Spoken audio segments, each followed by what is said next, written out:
ZEE5 app download करें और देखें पूरा एपिसोड बिल्कुल फ्री। हमके ही बताई कि जौना लड़की खातिर आप अपन जान जोखिम में डाल के गोली खैले रहले,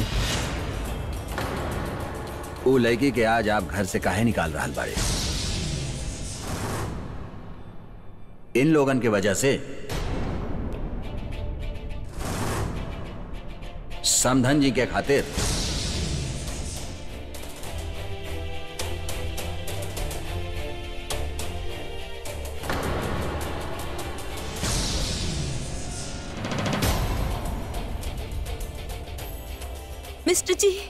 मिस्टर जी अब बैठी, आपके डॉक्टर आराम करे खातिर कहले बाड़े ना।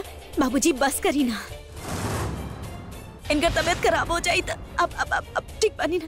देखला आपके थोड़ा से तकलीफ का भइल कि हमरे बेटा जी तड़प उठनी और आप लोग ही कह रहल बाड़े कि अपने मन से घर छोड़ के जा रहल बाड़ी।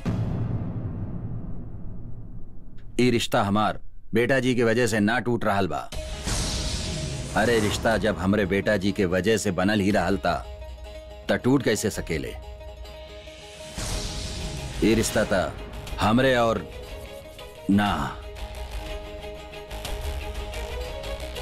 ये था हमरे और समधन जी की वजह से बनल रहे।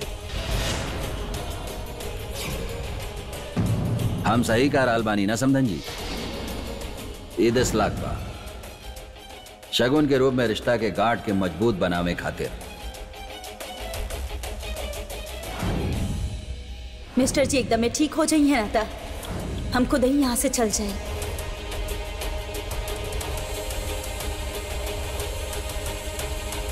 मिस्टर जी आप बाबूजी के बात के मत सुनिए, वो सब हमरा खातिर बोला तानी। आप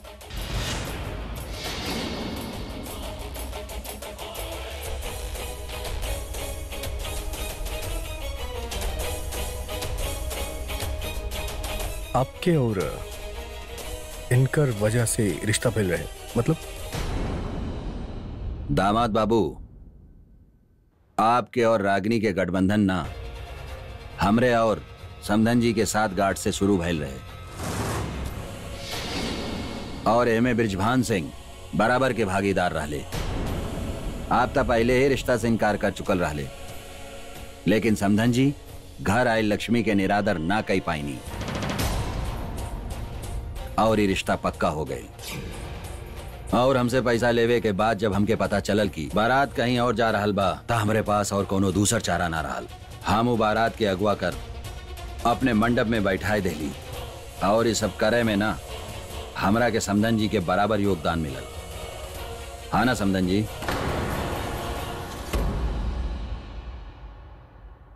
दामाद बाबू, जौन गोली आपके छू के निकलल रहे ना, लेकिन हमरे बेटा जी के सीना के पार भइल रहे